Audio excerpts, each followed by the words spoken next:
રાજકોટ જિલ્લા પંચાયતની સામાન્ય સભા તોફાની બની છે। ભાજપ સભ્યના પ્રથમ પ્રશ્નના જવાબમાં જ વિપક્ષ નેતા મનસુખ સાકરિયાએ વિરોધ કરવાનું શરૂ કર્યું, જે બાદ મનસુખ સાકરિયા અને ભાજપના સભ્ય સહદેવસિંહ જાડેજા વચ્ચે આરોપ પ્રત્યારોપ થયા।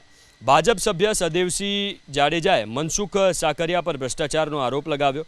રૂપિયાની માંગ કરીને કામમાં રોડા નાખવાનો આરોપ લાગતા જ મનસુખ સાકરિયાએ પણ સહદેવસિંહ જાડેજા પર 5 લાખ રૂપિયાની માંગ કર્યાનો આરોપ લગાવ્યો છે। મનસુખ સાકરિયાનો આરોપ છે કે શાસક પક્ષના નેતાઓ વિપક્ષનો અવાજ દબાવવાનો પ્રયાસ કરે છે। બીજી બાજુ સહદેવસિંહ જાડેજાએ પણ 15 દિવસમાં પુરાવા આપવાની ચીમકી ઉચ્ચારી। સામાન્ય સભા વધુ તોફાની બનતા કોંગ્રેસના સભ્યોએ વોકઆઉટ કર્યું, બેનરો લગાવીને ભારે વિરોધ પ્રદર્શન પણ કર્યું।